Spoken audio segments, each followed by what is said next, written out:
Galera, estamos começando com um pouquinho de atraso hoje, o nosso 8º encontro do Empreendedores.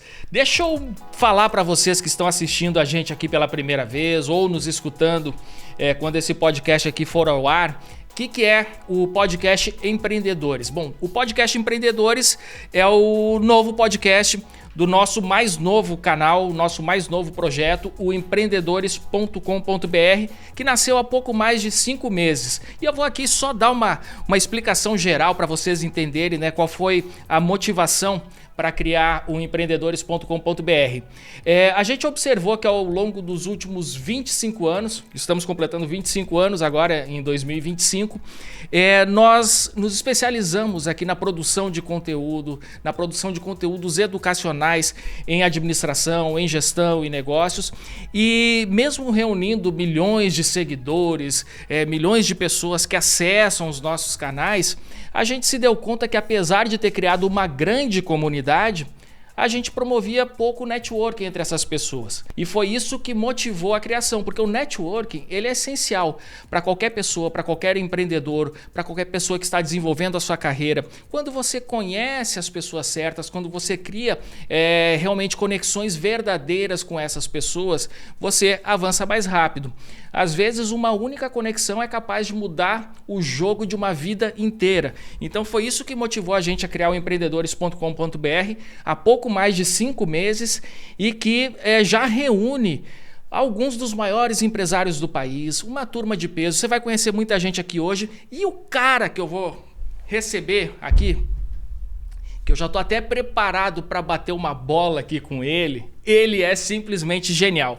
Eu conheci o Lucas André há pouco mais de 2 meses, ele participou do nosso Café com a DM e quando eu fiz o convite para ele para entrar no Empreendedores, ele não pensou 2 vezes, foi logo de cara, é um cara genial. Ele é fundador da rede de academias Fast Tênis, que está em franca expansão. É um negócio assim, a história a gente contou no Café com a DM número 434. Foi ali no comecinho de março, tá? Então você pode buscar ali na relação dos episódios aqui, esse episódio 434 para ouvir a história do Lucas. E é uma história simplesmente inspiradora, porque o Lucas começou a vida já enfrentando grandes dificuldades. E eu trouxe até aqui o meu Marco Aurélio de estimação, que o Marco Aurélio é um filósofo estoico, foi um imperador romano e muito sábio. E o Marco Aurélio escreveu lá nos seus diários, as seguintes palavras, o obstáculo é o caminho. E quando a gente aprende a lidar com esses obstáculos no caminho, ao invés de suceder apesar dos obstáculos, a gente sucede, a gente tem sucesso por conta dos obstáculos. E o Lucas começou a vida exatamente dessa forma, transformando obstáculos em oportunidades. Para você ter ideia, ele começou a vida como operador de telemarketing gago. Então imagina só, como que ele já teve que começar se superando para desenvolver uma série de competências que tornaram ele o grande empreendedor que é hoje. Bom, sem mais delongas aqui, eu vou contar outras novidades sobre empreendedores ao longo do nosso bate-papo aqui, vou contando aqui para vocês, soltando aqui alguns spoilers. Vamos receber essa fera, Lucas André. Lucas, cara, seja muito bem-vindo aqui ao nosso encontro do Empreendedores, cara. Leandro, muito obrigado pela introdução, fiquei extremamente lisonjeado. Não é isso tudo, Lucas? Mas eu aceito de bom grado. Eu aceito de bom grado. Aqui no escritório só tem aqui só tem notebook, aqui não tem raquete não. Mas nas quadras, o cliente pode ir sem raquete, que na quadra tem tudo. Na Fast Tênis, o cliente pode chegar lá só com uma roupa de atividade física, que lá tem tudo. Mas prazer estar com vocês, espero poder contribuir. Posso só falar um pouquinho aqui a importância que eu vejo do networking? Quando você me mandou o link do Administradores, era no domingo mesmo eu falei que estava dentro, né? Foi. Tem um francês chamado Pierre Bourdieu, que ele defende que nós temos 3 capitais, e quando você fortalece você fortalece os demais. Capital cultural. Tem que estudar. É conhecimento, é estudo, tem que estudar. O outro é capital social, tem que conhecer as pessoas. E o terceiro é o capital financeiro econômico. Quando você fortalece qualquer um deles, ele ajuda a retroalimentar e fortalecer os outros. Por exemplo, se eu não tenho capital social nem capital financeiro. Qual é o lugar mais próximo de entrar? De estudar. Seja na biblioteca, seja num curso do Sebrae, de alguma instituição, de uma prefeitura, alguma coisa do tipo. Você vai conhecer gente lá que você não conheceria jogando videogame em casa ou no bar, por exemplo. Que vai te provavelmente proporcionar possibilidades, né, um professor universitário, que vai gerar capital econômico. Aí começou a ganhar um dinheiro, vai trocar de carro? Não. Vai estudar mais, vai estudar um idioma, vai fazer um MBA, porque lá você vai fortalecer mais seu capital social e vai fortalecer mais seu capital financeiro. Então, quando eu entrei para os empreendedores, eu pensei em 2 capitais. No cultural e no social, porque aqui a gente aprende muito. Eu tive recentemente conversando com... Eu conversei com o Zé Disseu, aqui do grupo no domingo de manhã. Poxa, a gente ficou 25 minutos, 30 minutos no telefone. Aprendi muito. Se ele estiver aqui, um abraço. A gente vai seguir em frente com os nossos projetos. Tive recentemente 2 vezes com a Cris Arcangelo. Poxa, quanto aprendizado, quanta coisa. Não é só a pessoa, o que você aprende com ela. Com certeza. E o network é reciprocidade. Não é ficar pedindo as coisas para as pessoas, não. É dar as coisas primeiro. Depois, você primeiro dá, depois você recebe. Então, primeiro, eu tô falando, você nem me perguntou isso, eu tô falando. Né? Já estamos gerando aqui um excelente primeiro conteúdo. Primeiro você dá. Você tem que entrar na rede. Você tem que entrar na rede de empreendedores. Não é para pensar o que você pode aproveitar da rede, não. A primeira coisa assim, é como que eu posso contribuir para a rede. Porque, vez ou outra, nós empreendedores, a gente está no papel de quem contribui e outras vezes está no papel de quem pede ajuda. E nós temos que lembrar que empreendedorismo, nós temos que ter um mindset muito mais de colaboração do que de competição. Tá? Para eu ter o meu sol, não preciso tomar o sol do outro, não. Mas é isso. Agora não, mas já começamos aqui, como eu falei, né, gerando um excelente conteúdo, uma excelente reflexão. E é exatamente essa cultura, né, que norteou desde o começo, desde o dia 0 do Empreendedores, né, fazer realmente uma comunidade com cultura de comunidade. As pessoas se ajudando, buscando contribuir com o grupo e sabendo que a dinâmica dos negócios é exatamente essa, networking raiz. Networking raiz o que é? Eu vou gerar valor para as outras pessoas, mas assim, não é, eu estou falando isso, é como funciona. Eu não estou falando para você entrar pensando nisso para utilizar de forma utilitarista, né? E é como funciona, é assim, você gera valor para as outras pessoas e assim, de alguma forma isso volta para você, né? É assim que acontece. É assim, eu não sei qual que é a mágica, se é a lei do retorno, não sei o que é, mas é assim, a dinâmica é exatamente essa. E a gente criou exatamente um grupo, né, com essa cultura e com esses valores e só com pessoas fantásticas, assim. Então, assim, tem sido um movimento muito, muito bacana. Muito bem, Lucas, o nosso papo de hoje, né, a gente vai explorar aqui a tua expertise, o teu conhecimento e as tuas experiências, né? Então, assim, eu repito aqui para a turma, para ver a história do Lucas toda, né? Toda a origem da Fast Tênis e tal, tudo mais, no Café com ADM, porque a gente produziu ali um conteúdo muito rico, né? Pô, ali dá pra virar ali um tema de MBA, pode ter certeza, pode passar aquele Café com ADM no MBA ali que vai ser uma aula fantástica. E aí, nesse encontro de hoje, a gente estabeleceu aqui um tema, Lucas, que você é um exemplo disso, que é empreendedorismo e propósito. Como que a gente pode enxergar e aplicar, né, e praticar negócios além dos lucros? E eu queria que você contasse um pouquinho aqui só de conceito da Fast Tênis, o que é, e também da iniciativa social que vocês têm. Quando que ela nasceu, se nasceu já imediatamente assim que nasceu o Fast Tênis, ou foi um pouquinho depois, que é a Contra a Maré. Conta aí pra gente, Lucas. Bem, primeiro dia que eu sentei na Fast Tênis, porque ela foi fundada, eu era executivo de uma empresa, depois de 2 anos eu fiz o famoso salto da fé, abri mão do meu cantinho quente e o meu salário e fui arriscado no empreendedorismo. A gente tinha 2 quadras na época. Atrás de uma quadra tem até hoje um escritório de 3, 4 metros quadrados, não sei, tamanho de uma sala de reunião. Levei um flip chart, uma caneta. Tinha 2 sócios na época, são meus sócios até hoje, quem operava essas 2 quadras. O Felipe, que era o gerente da quadra, das 2 unidades, o Patrick, que foi nosso primeiro professor, e hoje ele é líder dos professores da rede. E eu peguei o flip chart, eu lembro que os meus quadros escrevi assim: pessoal, vamos definir nosso propósito, porque qual que é a razão da gente existir? Qual que é a razão da Fast Hands existir? E eu já faço uma pergunta para todo mundo que está aí, uma reflexão. Qual é o propósito da sua empresa? Qual é a razão dela existir? Ela está a serventir de quê? Bem, e nesse dia a gente escreveu, construindo juntos, que o nosso propósito seria fazer a diferença na vida das pessoas, levando a elas mais saúde e diversão através do tênis. É interessante porque a Fast Hands é uma empresa de tênis.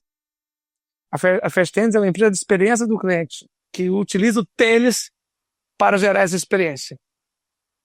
E eu nem sou tenista. Eu sou tenista recreativo. Quem quiser bater uma bola comigo no final de semana vai ser um prazer. É isso só. Ninguém vai me ver disputando um torneio. Então, criar um propósito para a empresa é muito importante, porque te dá o norte do que você vai fazer e tomar suas decisões. Então, assim, eu vou dar um exemplo para vocês aqui. Recentemente, a gente recusou assim, tudo que eu falar aqui, gente, é baseado nas minhas crenças, algumas coisas eu vou citar artigo científico e outras coisas na minha vivência. Mas recentemente, a gente teve uma parceria muito financeiramente atrativa de uma empresa que trabalha com aposta esportiva.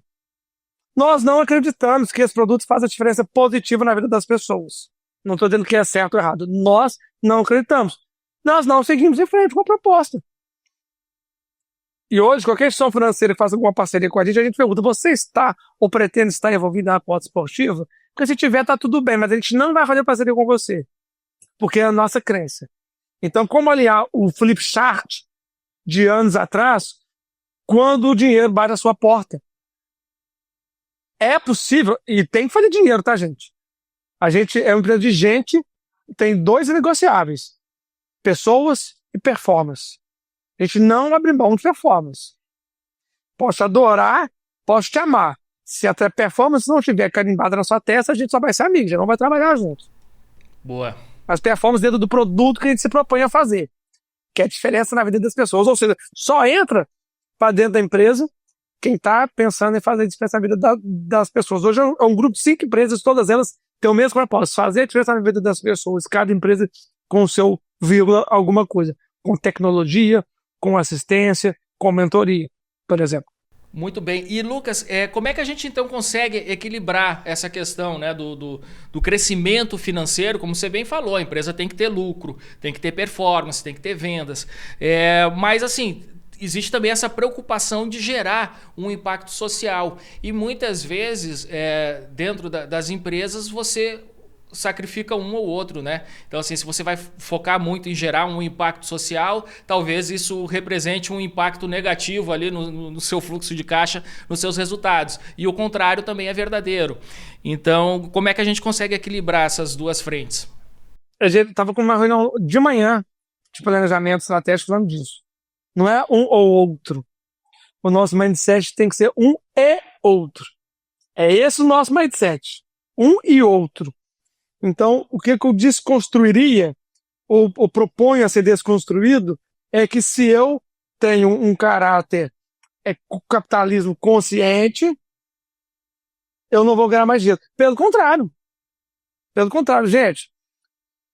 Não tem ninguém mais produtivo do que um funcionário feliz, não. Agora, tem que fazer conta, né? Não tem ninguém mais produtivo que um funcionário feliz. É um e outro. As pessoas felizes produzem mais e são cada vez mais recompensadas. É a roda da abundância. Pessoa faz, ganha bem, faz mais, ganha mais ainda. A roda da abundância.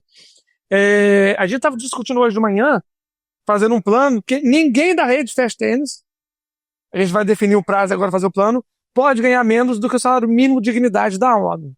É um projeto que já está fazendo isso, da rede. Não da Fast Hands, do grupo e da rede Fast Hands. Porque um pai de família, quando entra na sua empresa de manhã, no primeiro dia do mês, Ele tem que saber que se ele alcançar as performances, ele vai ganhar um plus. Vai ganhar muito mais dinheiro, por exemplo. Mas com o que você proporcionou a ele, ele sabe que naquele mês a escola do filho está paga, que o supermercado da família está pago, que se ele adoecer, tem um plano de saúde igual ao seu, pai no mesmo hospital que você, para você ter conforto psicológico, para ele ter dignidade e ser feliz. Agora, se ele vai chegar de carro zero, aí é outra coisa. Nós estamos falando do mínimo de dignidade e de segurança para trabalhar. Então, respondendo, é um, é outro. É nem isso que a gente acredita. Perfeito. E Lucas, aí eu tinha te perguntado, a gente não chegou a entrar nesse assunto, né? Vocês têm a Fast Tênis e tem um movimento, né? Um trabalho social batizado de Contra a Maré, que também aí já é um passo além, né? Então, assim, você já está olhando a empresa, além das pessoas que trabalham na empresa, além das pessoas que essa empresa atende, mas você está olhando aí de como gerar impacto na sociedade diretamente, né? Como é que nasceu esse trabalho, né? O que ele consiste e quais são os resultados já que vocês alcançaram? O Contra a Maré nasceu de uma dissertação de mestrado que eu fiz na Fundação Dom Cabral. Na Bolsa do Capital Cultural, fui fazer um mestrado e lá o meu tema, eu queria estudar empreendedorismo. A princípio eu queria colocar o olhar no meu estilo de empreender e trabalhar algo em cima daquilo. Só que, quando eu fui olhar os números do empreendedorismo no Brasil, Leandro, eu fiquei extremamente assustado. Vou citar alguns números aqui, a maioria dele da Global Entrepreneurship Monitor, que o ano não lembro exatamente da pesquisa, mas no Brasil temos 42,7 milhões de empreendedores.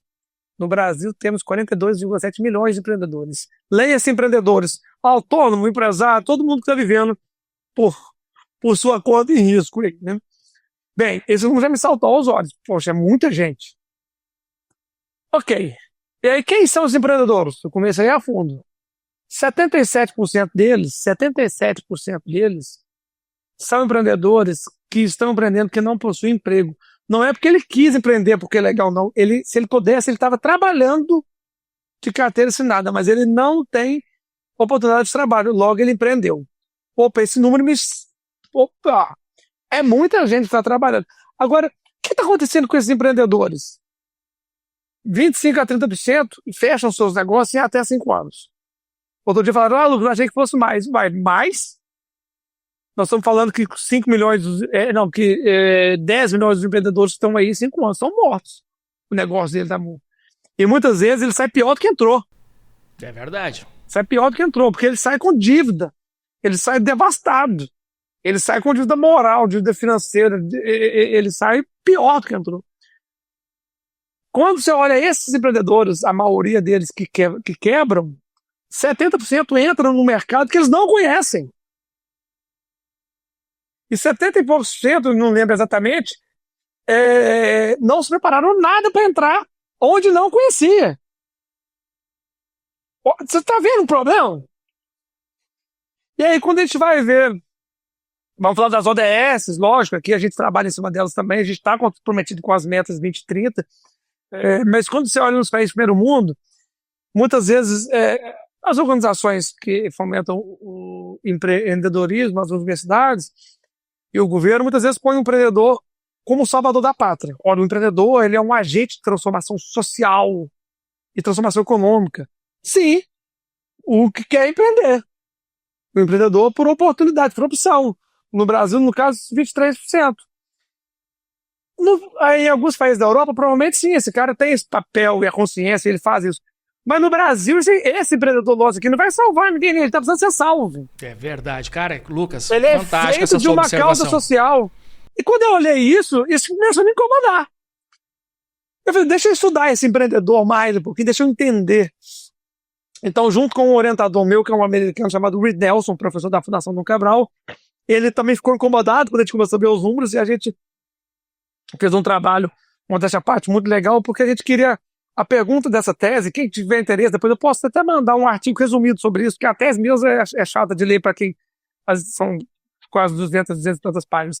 Mas quem quiser ler um artigo resumido de 20 páginas, a gente foi investigar, a pergunta é, qual a influência da classe social na formação dos valores pessoais dos empreendedores? E como é que esses valores podem obviamente, valores pessoais impactar na gestão do negócio dele. Só esse aí já dá um outro podcast só para falar dos resultados. Cara, eu tenho total interesse, não só, viu, Lucas Askin, mas já dizendo, já tô na fila aí para receber, né, o paper, né, e também a dissertação completa aí, cara. Gostei demais aí do tema. Maravilha. E aí eu fui investigar porque eu falava muito com o Reed. Eu não quero fazer uma tese de mestrado só para falar que tem mestrado, porque faz a diferença para mim. Eu quero fazer algo com esse resultado. Então vamos entender como é que a gente pode ajudar esse empreendedor? Vamos. E aí entrevistei 70 empreendedores da comunidade, fui na favela, entrevistei, almocei, cortei cabelo, fiz uma imersão, e 50 empreendedores da classe média alta. A gente não estava medindo fator de sucesso. A medição era a origem da classe social, onde ele nasceu.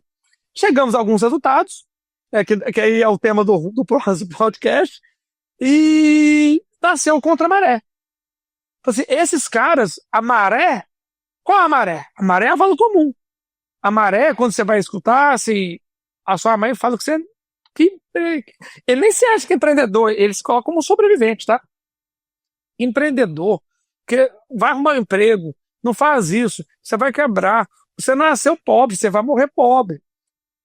E isso nem é culpa de quem fala isso, porque quem fala isso escutou isso, o problema é estrutural. Então como é que a gente chega lá, pega um empreendedor, eu vou dar exemplo aqui do Queco Boladão, que foi um dos nossos primeiros mentorados, até resumindo, a gente criou um programa de mentoria desses empreendedores, de mentores e mentorados. Então um dos primeiros foi o Queco Boladão. Como é que chega pro Queco Boladão? Que tinha um salão, uma cadeira num salão de beleza na comunidade, aí depois da mentoria, ele criou um salão dele com 3 cadeiras e agora eu estou mentorando ele de novo para expandir.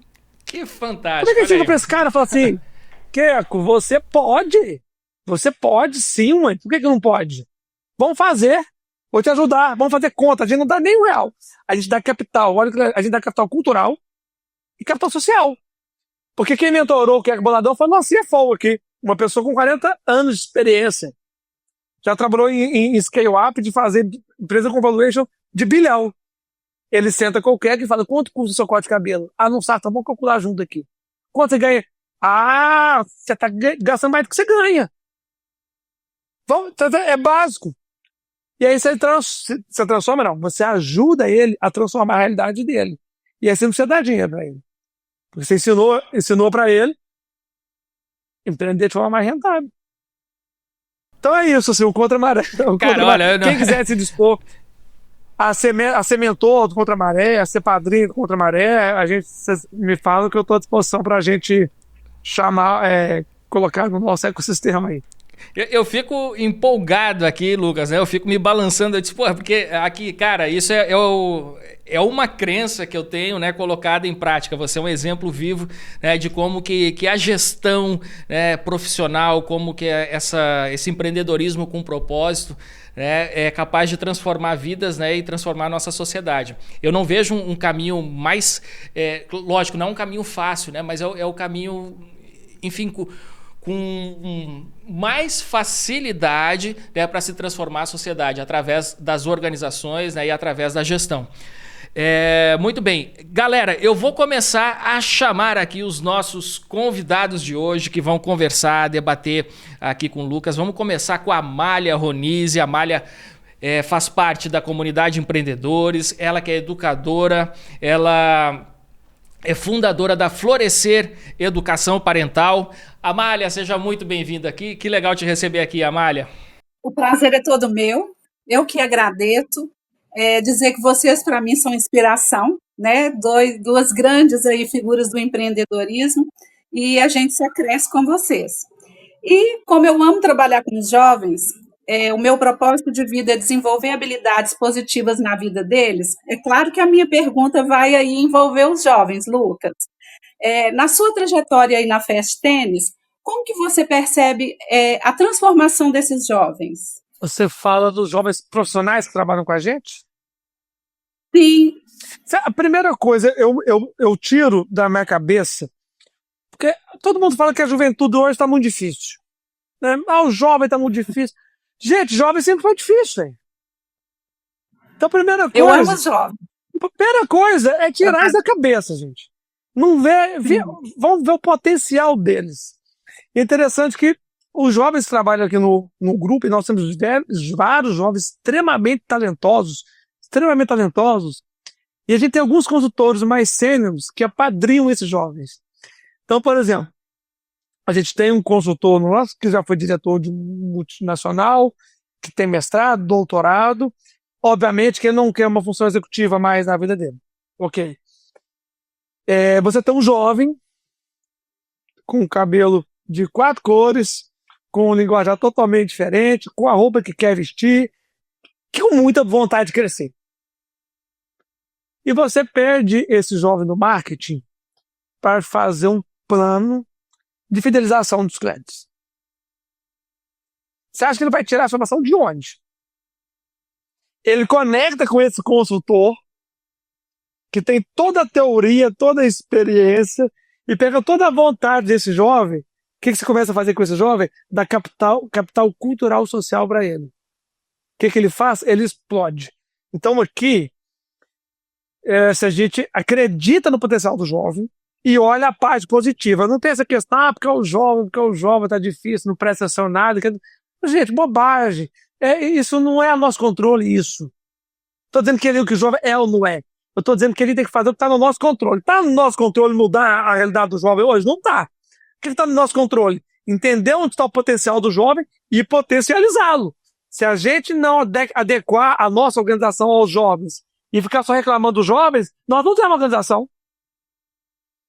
Uhum. Não sei se eu respondi a pergunta, mas o jovem aqui está nesse contexto. Respondeu, e eu fiquei muito feliz de ver que vocês estão canalizando a energia desse jovem para coisas positivas, né? Porque realmente o jovem ele é fantástico. O pessoal reclama muito da adolescência, da juventude, mas o que a gente precisa fazer? Eles têm uma energia incrível, é canalizar essa energia para coisas boas. O pessoal reclama de tudo na vida, né? O pessoal gosta de arrumar um motivo para reclamar.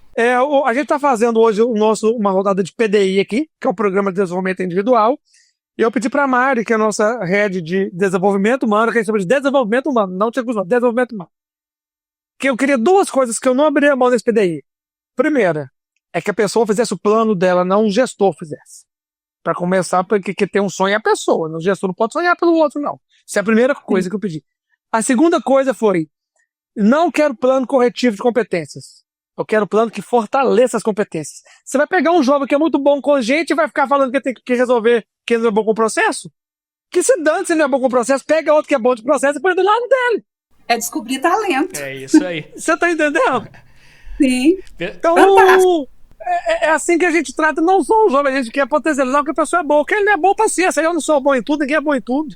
Muito arruma bom. Alguém que é bom naquele outro. Não, o baterista toca bateria, o guitarrista toca guitarra, o outro canta. Ninguém tá igual que esse cara na praça, cantando, tocando gaita e sem fazer nada direito. Muito bom. Seja muito bom numa coisa só e o outro faz a outra coisa. Legal, obrigada, pessoal. Eu tenho respondido, porque às vezes eu acho que eu empolgo e respondo mais do que perguntou, mas... Nada, mas show de bola. E assim, bom também ver que a gente tá todo mundo assim na mesma página e com a mesma visão. Eu também sou muito otimista com relação à nossa juventude. Eu sou pai de 2 adolescentes, então assim, não tem essa de ficar reclamando, essa geração isso, não sei o quê, porque essa geração é fruto da nossa criação, né? Então também temos que assumir nossa responsabilidade em como nós estamos criando os nossos jovens, né? Ao invés de ficar reclamando. E aí aproveitar aqui a presença da Malha, né? E educar essa juventude da melhor forma possível para fazer como o Lucas falou aqui, né? Potencializar aquilo que eles são bons. Eles podem transformar organizações, eles têm ideias que a gente não consegue ter, eles têm visões que a gente não consegue enxergar. Então, assim, eu sou totalmente otimista aí com relação aos nossos jovens, seja geração Z, qual é a outra próxima que veio depois, enfim. Conversei esses dias com... agora. Foi a Alfa e esse ano, 2025, a gente começa a geração beta. Olha aí, já temos a beta, então vamos lá, vamos... Saiu uma matéria num portal de notícia. Aí a pessoa quer acreditar tudo que está escrito, que está no portal de notícia, é verdade. Aí fala, a geração, nome tal, que eu nem sou apegado a isso, é assim. Aí o que ela faz? Começa a entender que aquilo é verdade. E começa a ver só aquilo na geração.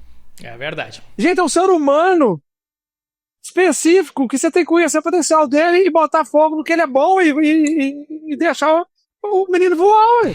É muito bom. É Baby Boomer, XYZ, Alfa e agora beta. Muito bem, vamos lá, vamos fazer o alfabeto inteiro aí.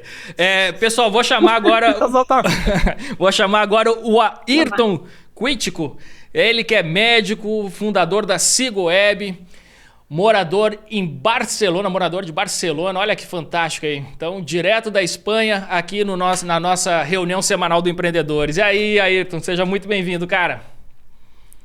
Muito obrigado. Parabéns, Lucas. Estava vendo e ouvindo com muita atenção. Parabéns pelos insights, parabéns pela maneira descontraída e precisa que tu apresentaste todos os teus conhecimentos e toda a tua experiência. Parabéns também aos empreendedores, e realmente vocês fazem jus ao nome, né? Os empreendedores são realmente empreendedores. E isso aí, eu não sei se foi muito redundante, mas vamos lá. Eu tenho uma questão, Lucas, que eu queria te formular. Talvez ela seja um pouco prosaica, mas, enfim, eu até, digamos assim, visando até um certo conhecimento para mim. Se for possível, Lucas, qual um conselho para líderes empresariais que desejam, além dos lucros, e querem construir um negócio com um propósito transformador, digamos? É um desafio muito grande. Não, um desafio muito grande não. É aquela questão. Eu vou mostrar para vocês uma frase que está na porta de entrada aqui do escritório. Em todas as empresas do grupo, essa frase aqui é a frase que manda. Então, eu acho que eu vou tentar responder com base no que você quer. Olha aí, eu vou ler aqui, Lucas, aqui para a turma que não está assistindo, tá? Tá bom. O Lucas está mostrando aqui na parede aqui da empresa. Pô, lindo isso aí, cara. Se você é obstinado pela experiência do cliente, seja bem-vindo. Por que isso? O meu André de Andrias, libanês, a gente falava muito que o freguês tem sempre razão, né? Ou a gente dá outros nomes bonitos para as coisas para ficar mais interessante, é o Customer Experience, um monte de outras coisas. Mas, no final das contas, eu acho que a empresa ela tem que começar qualquer ideia empresarial pensando o seguinte: o cliente quer, e a empresa vai servir o cliente, e colocar isso culturalmente na empresa. Eu vou dar um exemplo. Quando a gente foi fazer a Fast Tennis, ela era exatamente o contrário do que é hoje. Ela era uma empresa focada em performance. A gente criou uma quadra inteligente, cheia de câmera, que media o movimento das pessoas e mandava feedbacks para ela, com as filmagens e o slow motion mostrando um monte de erro. A gente percebeu que algumas pessoas queriam, mas a maioria das pessoas, ela via ela tão errada que ela desistia. Ela falava: eu não vou conseguir nunca fazer isso. E a gente começou a passar para eles os vídeos dos melhores momentos. E aquele vídeo, ela ia para a rede social e postava. A gente começou a olhar isso e pensar: as pessoas não querem alta performance no tênis. Por exemplo, o Ayrton, ele quer alta performance na profissão dele. Mas no tênis, não. No tênis, o Ayrton quer divertir. Ele não quer ser o primeiro no tênis. E aí a gente começou a fazer o seguinte: o nosso processo aqui não é o que a gente acha, é o que o cliente quer. Então, eu acho que isso, todas as estratégias nossas emergem do cliente. Quando a gente fica 7, 8 horas a cada mês falando de NPS, da nota do cliente. E essa reunião, ela desdobra em estratégia, desdobra num monte de coisa. Mas o que a gente fala, eu vou dar um exemplo rápido aqui, 2 exemplos rápidos. A estratégia, ela tem que emergir do cliente, porque o maior patrimônio da empresa é o cliente. Vou citar um exemplo: eu fui fazer uma reunião com o franqueado de uma cafeteria, uma das maiores do Brasil, que vende chocolate e outras coisas.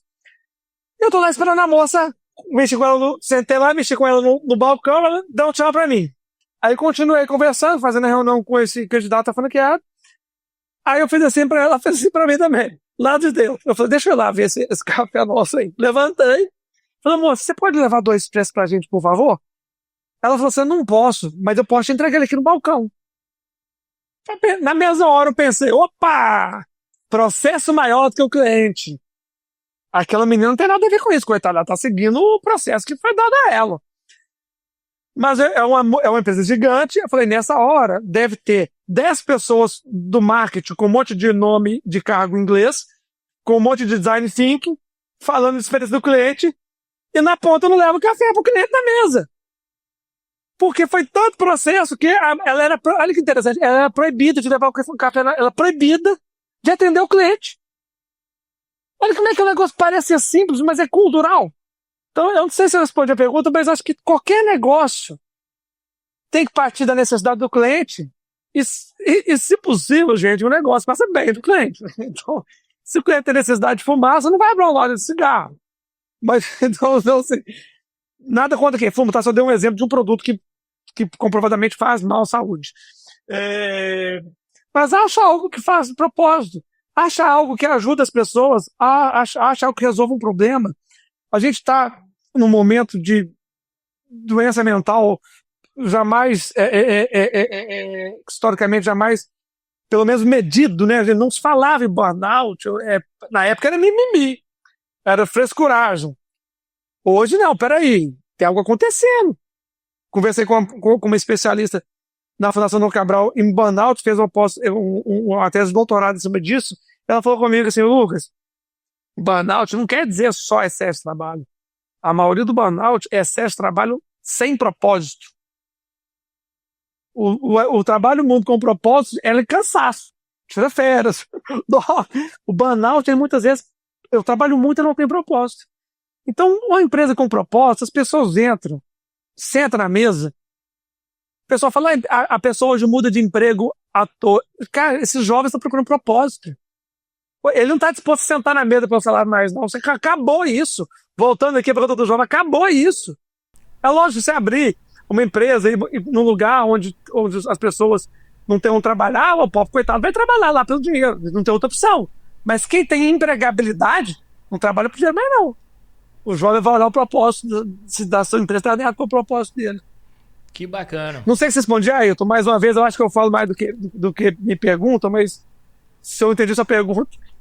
Não, respondesse muito bem e realmente, mais do que nunca, o jargão, né? O cliente tem sempre razão. Muito bom. Ou seja, tem que entender aquilo que o cliente quer. E, fazendo minhas as palavras de um conterrâneo teu que eu admiro muito aí, chamado Milton Nascimento, ele tem uma música que ele diz exatamente assim: todo artista tem de ir aonde o povo está. Boa. Perfeito. Muito bom. Olha aí, bater palmas não aqui. Não o contrário, né? Perfeito. Olha só, galera, eu falei para vocês, falei para vocês que estão nos assistindo, nos ouvindo, que esse encontro aqui é um encontro de titãs, né? Isso acontece todas as semanas, então vocês estão vendo aqui, a gente vai receber aqui mais uma participante do nosso grupo Empreendedores. Você que está interessado em fazer parte, em estar aqui todas as semanas aqui com essas feras, entra em empreendedores.com.br para você saber todos os detalhes, empreendedores.com.br/assinar. Aí você já vai direto ali para a página onde a gente dá os detalhes aqui desse programa, né, e das nossas comunidades. O que eu acho bacana aqui, turma, né, que a gente está discutindo os negócios da atualidade, mas isso tudo que a gente está conversando aqui agora, encontra, né, um eco lá no Peter Drucker, lá atrás, cara, um cara que lá nos anos 40, 50 do século passado já falava sobre as organizações. Ele dizia que toda organização era uma instituição social, olha só, né? E que ela deveria prover valor para os seus clientes, como a gente está dizendo aqui, né? E assim promover um valor também na sociedade, promover um impacto positivo na sociedade. Então, a gente está totalmente alinhado aqui com o pai da administração moderna, Peter Drucker, e vamos receber aqui mais uma participante da nossa comunidade, recém-chegada, a Lívia França. Olha só, a Lívia é advogada e ela é cofundadora da França e Léo Advocacia. Lívia, primeiro, muito bem-vinda à nossa comunidade, né? E também aqui ao nosso encontro semanal. Eu que agradeço, eu estou aqui respirando tudo isso que o Lucas está contando para a gente. E, Lucas, o meu escritório é focado exclusivamente em propriedade intelectual. Já há alguns anos eu sinto de uma outra ponta, mas exatamente isso que você falou, que é essa dificuldade do empreendedor de ir para frente, justamente porque a maioria deles empreende por necessidade. Começa no empreendedorismo por necessidade. E para seguir, ele não consegue avançar cuidando do que eu considero os maiores ativos, que são os ativos intelectuais, a marca. Então, assim, eu queria perguntar para você, dentro desse desse empreendedorismo com propósito, qual foi talvez o desafio jurídico que você mais enfrentou dentro da Questions, considerando uma franquia baseada em serviço? E é difícil cuidar da reputação da marca quando você tem uma franquia de serviço. Perfeito. E eu vou falar uma coisa aqui enquanto eu posso, e tomara que eu possa falar isso durante muito tempo. Até hoje, nenhuma empresa nossa teve nenhum processo em 7 anos. Nenhuma empresa do grupo, nenhum processo, zero. Porque a gente tenta fazer a ordem e depois o progresso, ou pelo menos tentar fazer os dois juntos. Tem gente que, olha só, reforço, eu não estou aqui para falar o que é certo e o que é errado, estou aqui para fazer as minhas crenças, o que a gente tem feito no grupo, né? Coisas eu falo em nome do Lucas, coisas eu falo em nome da empresa, que aí está representando essa turma toda que está aqui com a gente. Tem gente, outro dia eu estava numa palestra e a pessoa falou assim, aqui na empresa a gente faz o caos e depois arruma. Na hora que ele falou isso, eu falei assim, olha só, o caos que você não espera, que vem, tudo bem, você não espera. Agora, você trabalhar consciente que eu vou gerar um caos e depois arrumar, eu não consigo. Eu não consigo. Eu estava numa empresa, numa aula lá na Babson College, e o professor de empreendedorismo falou assim, é aula executiva, é o único empreendedor lá. Ele falou, vocês acham que empreendedores gostam de risco? Aí todo mundo levantou a mão, acho, porque é a turma do risco. Aí ele falou assim, tem algum empreendedor aqui? Aí eu levantei a mão, sou eu. Com as 40 pessoas na sala. Ele falou, você gosta de risco? Eu falei, não gosto, mas eu suporto e calculo. Pra gostar de risco, mas eu adoro isso. Não. O empreendedor, muitas vezes, estou falando pelo meu caso, e eu conheço, suportam o risco, mas calculam o risco. Me perguntaram outro dia, até que ponto vai ser empreendedorismo? Eu falei, até que ponto que põe minha família em risco? Se eu tiver que vender minhas casas e botar meus filhos na rua, eu não vou segurar a empresa e acabar com a minha família, né? Mas, voltando um pouco, o desafio, eu vou falar outra coisa aqui. Sabe que quando a gente foi fazer a marca Fast Tennis, olha, a gente foi fazer o registro no NPI. Porque antes de empreender, eu fui executivo, eu fiz MBA. Eu me preparei antes, sabe? Não porque eu quis, porque eu precisava do emprego. E a empresa que eu tentei abrir antes de trabalhar, eu não tinha nem o menor cabimento que eu ia fazer. Mas aí eu conto e outra história. Então, eu sabia, eles vão registrar a marca no NPI. Fast Tennis. Tá lá no NPI. E aí, vai indo, volta, faz recurso, ajusta isso, faz aquilo. Sabe quando que a marca Fast Tennis foi efetivamente nossa? Esse mês. Mentira! Esse mês. De maio. Recebi um e-mail do jurídico dizendo que foi deferido, porque era muito genérico. É não sei o quê. Aí defende, mas não sei o quê. Gente, pelo amor de Deus, gente. 7 anos para provar uma marca. E olha só, já tem mais de 24 aberto aí com a placa, com tudo, e vamos em frente. Óbvio que eu tinha um plano B. A gente tem a marca chamada PlayFest, que é uma startup do grupo, que é uma plataforma de gestão de quadra esportiva, que essa já foi deferida logo no começo, não teve muito problema, que se acontecesse algo, a gente virava a bandeira para a PlayFest, que é algo assim meio que parecido também, e a gente registrou ela nas categorias que a gente precisava ter num plano B. Mas se for esperar estar tudo pronto para fazer alguma coisa, ninguém faz nada. Então, assim, isso é um risco que estava calculado. Eu e o nosso advogado, olha só, em primeiro lugar, éramos os únicos que sabiam que existia a chance da gente não chamar mais Fast Tennis até maio desse ano. Nunca perdi uma noite de sono por conta disso. É um risco. Mas já tinha uma segunda marca para ser usada e uma terceira marca para ser usada. Ou seja, calculei o risco, corri o risco e fui em frente. Sim, isso não prejudicaria os seus franqueados também, né? Porque você já tinha o plano B. De jeito exatamente. Não. Já tinha o plano B, ninguém ia gastar um tostão com isso. Agora, já tínhamos tudo estruturado. Resumindo, a gente não tem nenhum processo até hoje, 0 CNPJs nossos. Eu, Lucas, pessoa física, nada. Espero manter isso durante muito tempo, ou seja, a gente faz o melhor para acertar em tudo. Algumas vezes, a gente nunca vai acertar em tudo, porque eu estou falando do ponto de vista jurídico, tá? Se o dia a gente acertar em tudo, a gente errou na humildade. Alguma coisa a gente vai errar, mas quando você busca fazer o melhor, já está lá na frente. O meu filho fala comigo assim, papai, eu fiz uma corrida, cheguei em segundo. em quinto, por exemplo, em quinto. Eu falo com ele, você fez o seu melhor? Ele falou, fiz, então tá tudo bem, parabéns pelo quinto lugar. Você fez o seu melhor? Não, então tá ruim. Você tem que fazer o seu melhor. Aí ele volta para fica em segundo. Você fez o seu melhor? Fez, tá bom. Não fiz, então você poderia ter chegado em primeiro. Então a gente pensa o seguinte, você fez o seu melhor do ponto de vista preparatório, de jurídico, de legislação, de tudo, sim. E errou porque não viu? Tá tudo bem, vai lá e paga o preço do erro. Eu já tive como executivo em outros processos trabalhistas, que eu tinha uma empresa, um time muito grande, e tinha um processo trabalhista que não tinha pé nem cabeça, de advogado que fica ali falando o que tem que fazer, a gente quase não perdia. Mas teve 2, que eu me lembro que a gente perdeu, que o juiz falou assim, Lucas, isso aqui você fez errado. Eu falei, olha, tá errado mesmo. Então, aí o juiz falou, então. Eu falei, então você define a sentença, tá errado. Hein? Tem dó de mim e define alguma coisa que não me mate. Mas assim, ué, eu fiz errado, fiz. Então o senhor sabe aí o que você tem que fazer. Eu tô aqui disposto a fazer. Muito bom, muito bom. Bom, e qualquer problema que tiver aí, Lucas, é só contar com a Lívia, né? Que é especialista aí. Perfeito, já estão aqui. Vou aproveitar e vou me colocar à disposição do projeto Contra a Maré, Lucas. Se precisar de mentores nesse sentido, que eu trabalho há mais de 9 anos com isso, de proteção de marca, dos mentorados, alguma coisa no sentido de orientar eles na gestão desse capital intelectual, eu estou à disposição. Boa. Beleza, ótimo.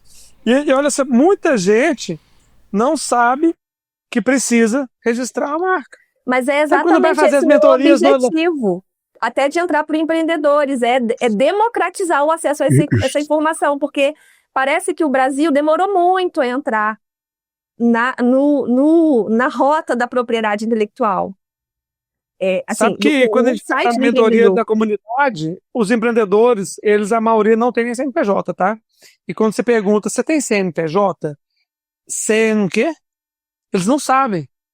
Aí, por que não sabe? Porque não tem obrigação de saber, o mundo dele é outro. E a gente tem que contar pra ele, mas depois vamos bater um papo pra gente estruturar isso aí. Muito vai ser uma honra ter junto. Uma honra minha. Show, galera. E vamos receber agora o Jota Garcia. O Jota é fundador e administrador da Jogar Esportes. E o Jota, seja bem-vindo aí. Foi um dos primeiros participantes da comunidade, né, Jota? Acho que lá no começo, em dezembro ali, se eu não me engano, o Jota já chegou por aqui, né? Exatamente. Eu já acompanhava, né, o Administradores, né? Então, já tinha algum conhecimento e quando você lançou Empreendedores ali, eu fiquei realmente entusiasmado, até pela grandeza do projeto que você se propunha fazer e que está fazendo, né?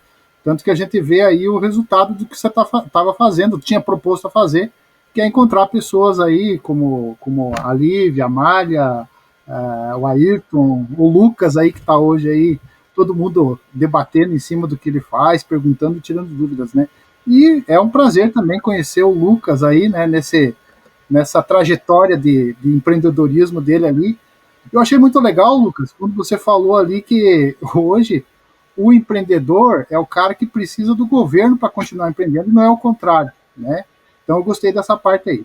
E o segundo ponto que você comentou ali, eu achei muito interessante, né? Quando você falou ali da alta performance, né? Por que nós temos um embrião de projeto nessa linha de raciocínio, né? Da mesma maneira como você falou ali quando você fazia aquela questão das filmagens, mostrar a performance dos atletas. Enfim, vamos lá.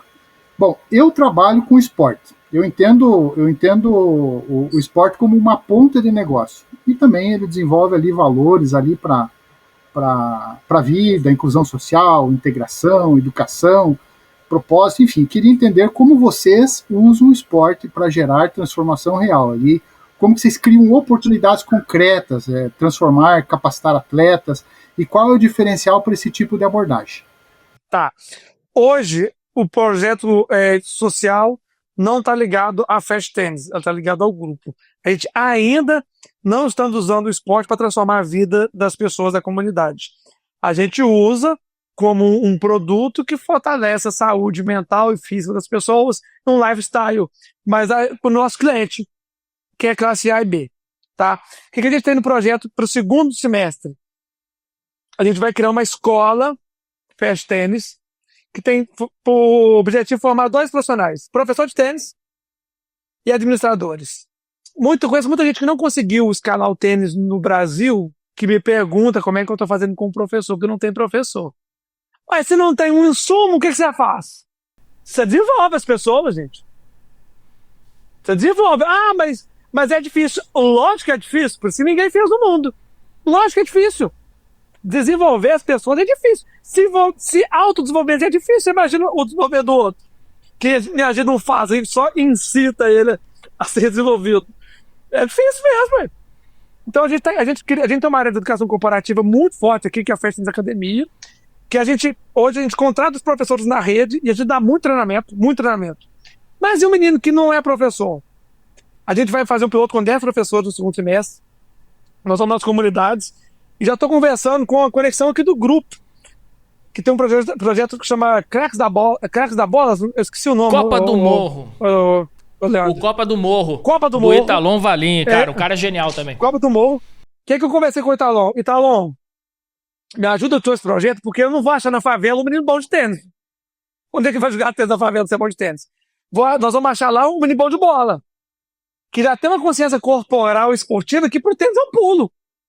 Esse menino, nós vamos colocar ele numa incubação para ele ser professor de tênis, e se ele quiser, ele pode ser professor de tênis em qualquer lugar do Brasil.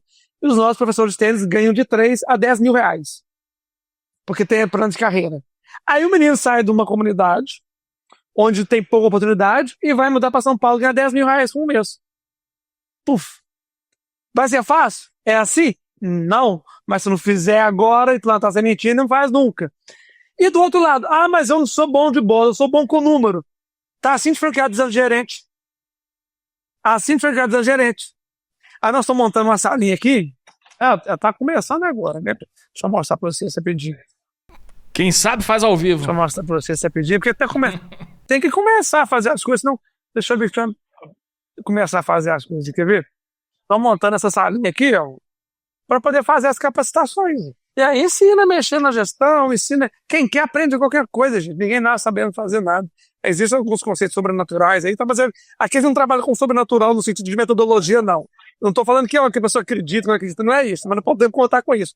O menino tem talento para jogar bola, vamos ser professor de tênis. O menino tem talento para poder fazer conta vai ser vendedor, vai ser gerente de quadro, e é isso que nós vamos fazer. Mas hoje, respondendo, a gente não tem nada concreto. A gente vai pilotar isso no segundo semestre, ajustar para no ano que vem a gente meter o pé no acelerador nisso. Muito bom. Pô, olha só, galera. É isso que tá no pai. Eu tô curtindo demais aqui. Eu só fiquei aqui preocupado com o horário e vou chamar aqui o Rafael Linhares, né? O nosso último participante aqui do dia. Cadê o Rafael? Tá chegando aqui. Eita, cadê o meu querido Rafael Linhares? Linhares. Olha aí, Rafa. E aí, Leandro, tudo bem? Seja muito bem-vindo. Olha, o Rafa aqui apresentar aqui para vocês, ele é fundador da New Branding. Eu já comprei muitos domínios do Rafa, aí sou cliente dele aí. E muitos negócios nossos tiveram origem em alguma conexão, em alguma oferta ali do Rafa. Então, Rafa, bem-vindo demais aqui, cara. Prazer, tudo bem, pessoal? Boa tarde. Tudo bem, Rafa? Ô, Lucas, eu empolguei no início com você ali, que você falou que você era vendedor, né? Eu também sou vendedor também, a gente tá sempre empolgado para vender, né? Exatamente. A gente tá sempre querendo vender. Eu ia falar com você estava falando da questão cultural, né? Da questão do movimento que você está fazendo, mas eu acho que essa questão cultural não é só dentro... das minorias. Eu acho que é no Brasil todo, em todos os sentidos. Tanto na propriedade intelectual, até no teu negócio mesmo, no tênis, tem uma barreira ali cultural que às vezes a pessoa fala, eu não vou jogar tênis porque é um esporte muito caro e não tem como eu jogar. Nem pensa sobre isso, né? Hoje em dia que o fitness e a corrida tá em alta, né? Como que a empresa pensa em aumentar esse volume de pessoal que joga tênis, que vai jogar tênis, que não vê isso como uma coisa só para rico, entendeu? Eu acho que o Brasil precisa crescer muito em vários sentidos, tanto na parte de investimento, tanto na parte de esportes. O Brasil, a Lívia estava falando, né? Que na parte de propriedade intelectual o Brasil é devagar, mas eu acho o Brasil devagar em tudo. No investimento mesmo eu invisto, comecei a investir tem 8 anos. Hoje eu acho que não passa de 2% ativos mesmo, não passa investidor na Bolsa de Valores, entendeu? O pessoal fica com medo do risco em CDB, em poupança, e para mim isso não faz sentido nenhum. Eu encaro risco. Como você falou que você encara, eu também encaro. E como que, voltando ao assunto, como a empresa encara essa questão cultural? E o que está se fazendo para mexer isso e mudar? Ô, Rafa, eu entendi, então, acho que é só a questão, né, do tênis ser encarado como um esporte de elite, né? Elitizada. Isso, e eu lembro que o Lucas falou muito bem sobre isso no Café com a DM, acho que a gente pode...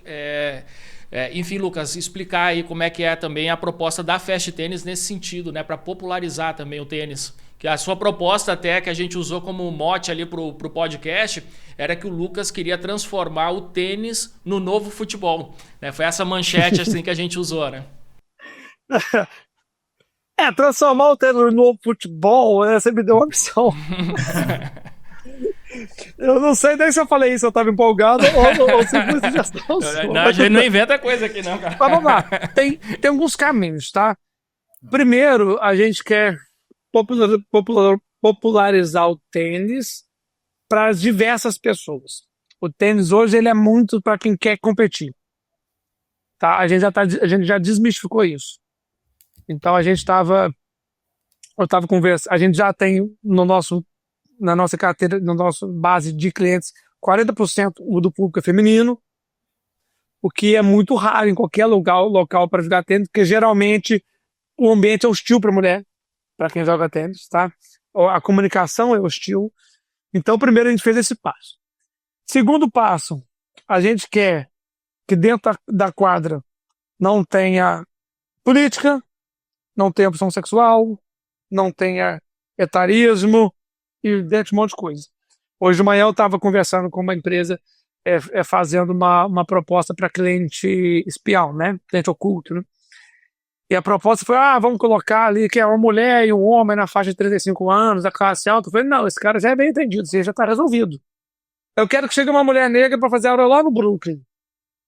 Eu quero que chegue um casal de homossexuais para fazer uma aula lá no Recreio, no Rio de Janeiro. Eu quero saber como essas pessoas, como a gente de verdade está tratando essas pessoas, ou se é um papel de parede. É isso que eu quero saber. Então, a gente está nesse momento ainda de diversificar e incluir. Porque diversificar é uma coisa, incluir é outra, né? Paralelo a isso, a gente vamos lançar no segundo semestre também um programa chamado 20 por 1. A cada 20 clientes pagantes vai ter um bolsista. Então, ele vai estar incluído fazendo aula junto com todo mundo. Beleza. Agora, Rafael, levar o tênis para popularizar no sentido de acesso a um grande volume de gente é um desafio que eu não sei nem se esse ano a gente vai conseguir começar esse projeto, porque o desafio é muito maior. Você tá vendo? A gente tá lá atrás. A gente ainda tá falando assim, como é que a malha chega numa quadra e a gente tem uma metodologia para ela, porque ela não quer ser campeã na quadra, ela quer ser campeã no trabalho dela. Então tem muitas outras coisas para chegar nesse momento. Agora, trazendo a geração de emprego da comunidade já é uma forma de gerar impacto. Nós estamos falando de gerar mais de 5 mil empregos até 2028. 90% deles vão sair da comunidade. 90% deles vão sair da comunidade. Agora, colocar uma quadra na comunidade é um desafio. Então, assim, não tem muita resposta, não. A gente está nesse caminho assim, ainda. Eu falo o seguinte, Lucas. Ultimamente, o beach tênis cresceu muito, né? O beach tênis. O que eu vejo, a gente no Instagram está entupido de fitness e dieta e de musculação e crossfit. E eu não vejo tênis, entendeu? Então pode ser que na área dos influenciadores, uma jogada, uma atacada da tua empresa para gerar mídia com influenciadores para o tênis, eu acho que seria um diferencial que não tá tendo, eu não vejo. Não sei vocês, mas eu não tenho visto. O beach tennis assim, tem uma barreira de entrada um pouco menor, né? Diga. Tirando assim o uniforme da Adidas, todo branco, sabe? Tirando isso, porque quando a pessoa vê isso, já cria um estereótipo que ali, sabe? Fazendo um trabalho de marketing com influenciadores para deixar um negócio mais, vamos supor, a pessoa fala, aquele lugar é para mim, sabe? É para uma pessoa normal, não é para o milionário, sabe? Isso é um cuidado que a gente tem de quando eu penso colocar essa persona. O pessoal de uniforme da Adidas todo branco. Entendeu? Eu não sei. Quando entra nas nossas redes sociais, a gente tem um cuidado de colocar as pessoas normais igual a gente lá. Sim. Então você vai ver lá, tem uma pessoa, tem uma criança, tem uma pessoa. Não tem muito estereótipo tenista. Sim. Justamente porque você olha a pessoa e fala, nunca vou ser igual a essa pessoa, o que eu vou fazer lá?